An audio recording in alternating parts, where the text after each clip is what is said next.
Assalamualaikum warahmatullahi wabarakatuh. Bismillah walhamdulillah. Asyhadu an la ilaha illallah wahdahu la syarikalah. Wa asyhadu anna Muhammadan abduhu wa rasuluh. Sallallahu alaihi wasallam la nabiyya ba'dah. Amma ba'du fa ya hadirul muslimin jemaah asyar rahimakumullah, taqullaha haqqa tuqatih wa la tamutunna illa wa antum muslimun. Faqala Allah ta'ala fi kitabihil karim, a'udzu billahi minasy syaithanir rajim. Bismillahirrahmanirrahim. Ma asaba min musibatin illa bi idznillah wa may yu'min billahi yahdi qalbah wallahu bikulli syai'in alim. Shadaqallahul azim. Al-Quran surat At-Taghabun surat 64 ayat yang ke-11. Terjemahannya, berlindung kita kepada Allah dari godaan syaitan yang terkutuk dengan nama Allah yang Maha Pengasih Maha Penyayang. Tiada satu pun musibah yang menimpa setiap diri orang mukmin itu melainkan semuanya adalah seizin Allah. Barang siapa yang mampu menghadapi ujian Allah itu dengan penuh keimanan, dengan penuh kesabaran, maka Allah akan membimbing hati mereka. Dan Allah Maha mengetahui segala sesuatunya. Maha benar Allah dengan segala firman-Nya. Al-Quran surah At-Taghabun surat 64 ayat 11. Bapak-bapak, ibu-ibu, kaum muslimin wal muslimat, jemaah asyar Masjid Taqwa Muhammadiyah yang merahmati Allah, patut kita bersyukur kepada Allah, alhamdulillah rabbil alamin, sampai asyar ini masih hidup, masih diberikan Allah kepada kita nikmat iman dan Islam, sehingga kita insyaallah dapat melaksanakan sholat asyar secara berjemaah. Salawat dan salam kita sampaikan kepada Allah buat junjungan kita uswatun hasanah Nabi Muhammad sallallahu alaihi wasallam. Allahumma shalli ala Muhammad wa ala ali Muhammad. Masyarul muslimin jemaah asyar rahimakumullah, tema kajian singkat kita asar ini adalah memahami makna musibah. Allah Subhanahu wa taala di dalam surah At-Taghabun ayat 11 tadi sengaja memulai firman-Nya dengan kata-kata ma'asoba.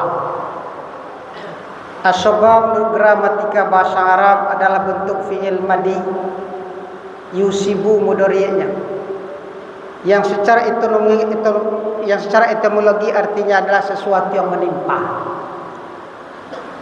Apa yang menimpa? Siapa yang menimpakan? Yang menimpakan Allah Subhanahu wa ta'ala.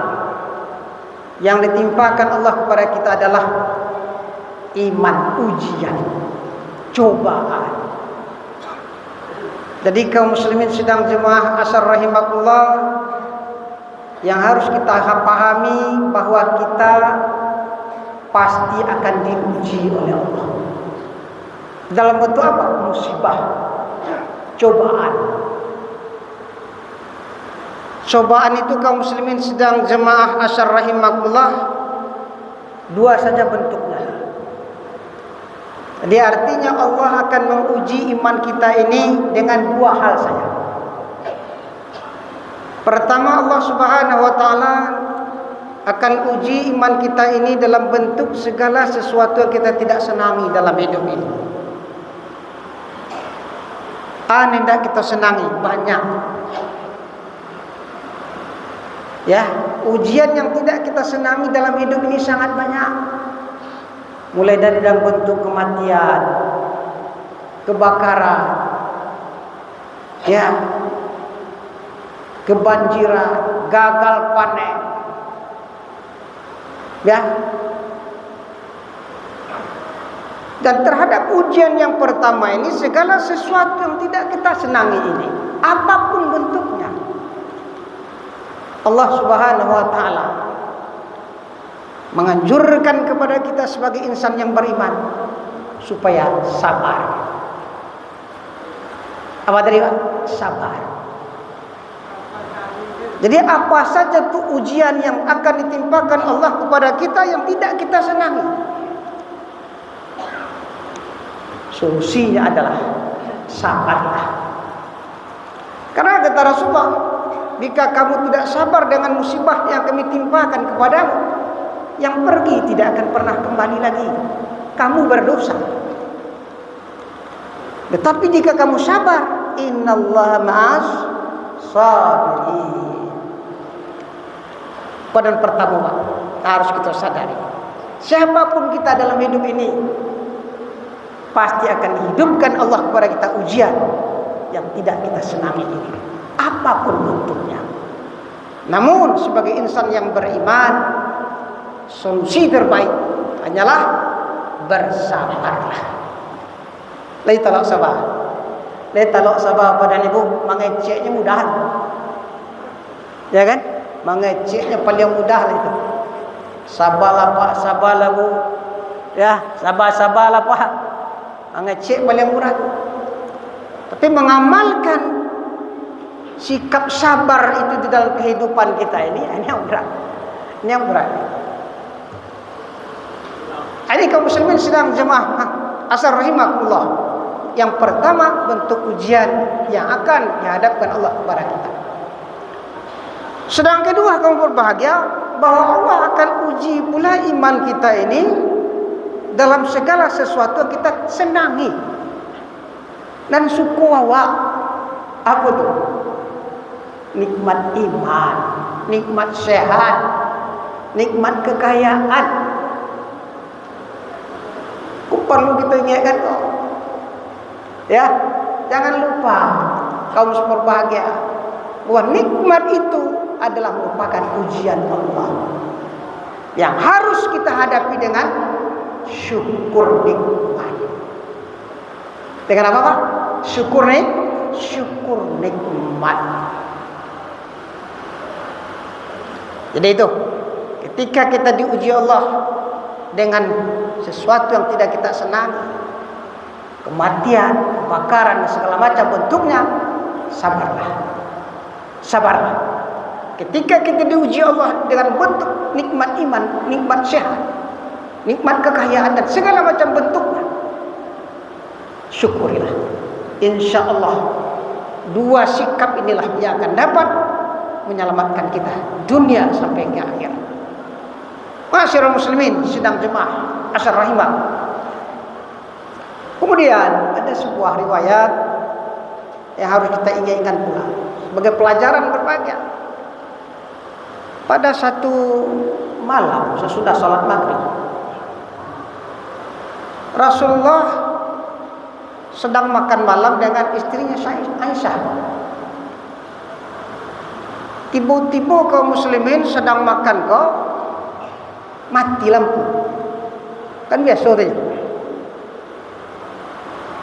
Tapi dengan matinya lampu itu Rasulullah beristirja.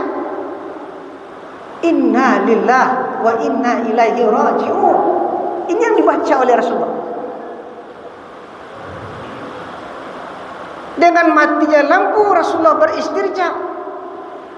Aisyah bertanya, "Ya Rasulullah, apakah dengan matinya lampu itu termasuk musibah juga ya Rasul?"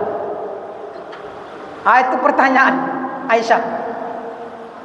Lampu mati termasuk musibah juga ya Rasulullah? Rasul bersabda, "Ma'asabal minal mu'min mimma yakrahu fa musibah." Apa-apa saja yang menimpa setiap diri orang mukmin itu, yang pada hakikatnya mereka tidak redha, mereka tidak suka, itu adalah ujian, itu adalah musibah.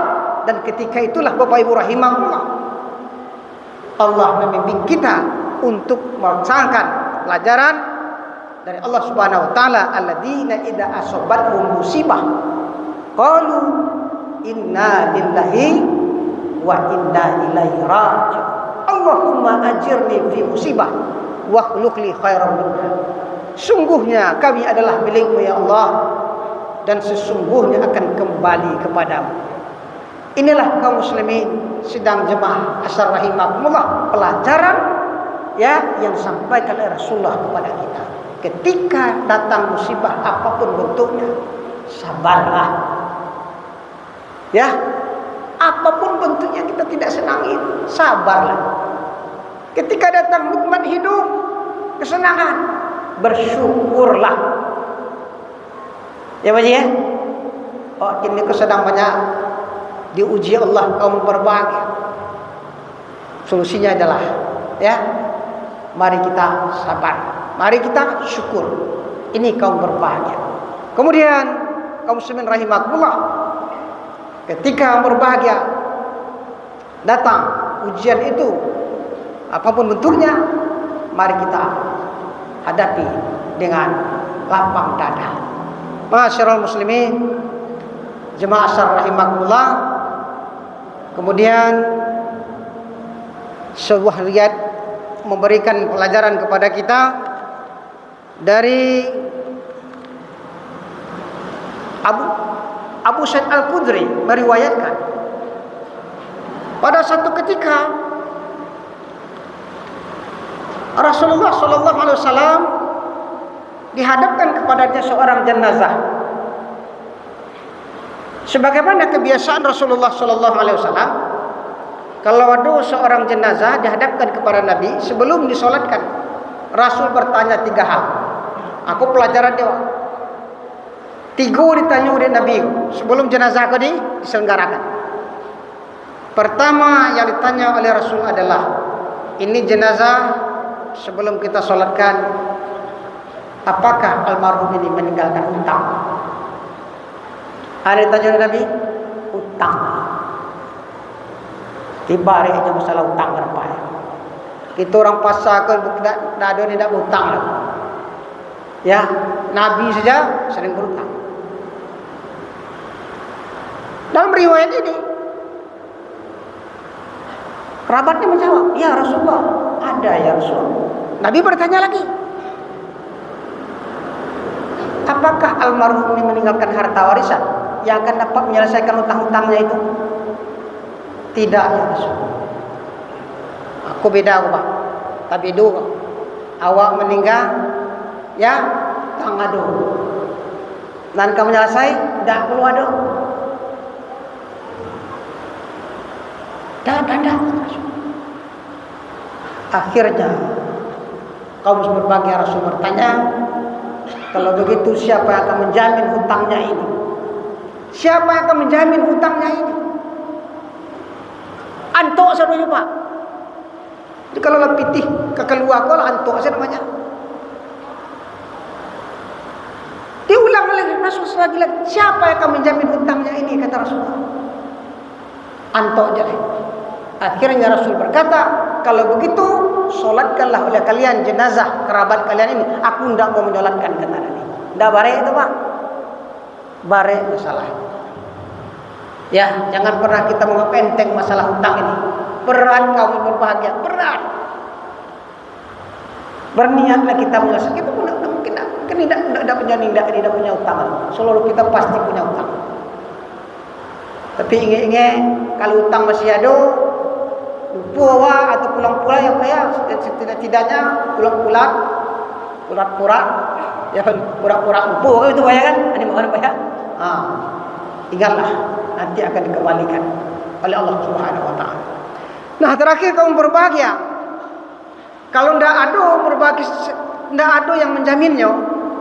Akhirnya Ali bin Abi Thalib berkata, ya Rasulullah, biarlah aku yang menjamin hutangnya ya Rasul. Ali juga Pak.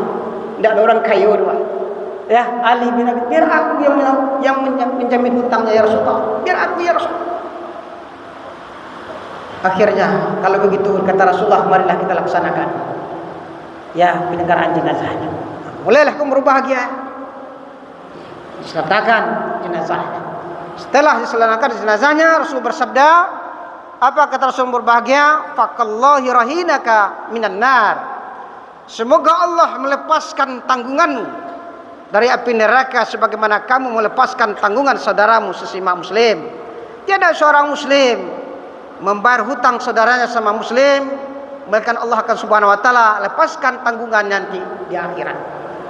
Jadi begitu besar pahalanya Pak menolong saudara kita.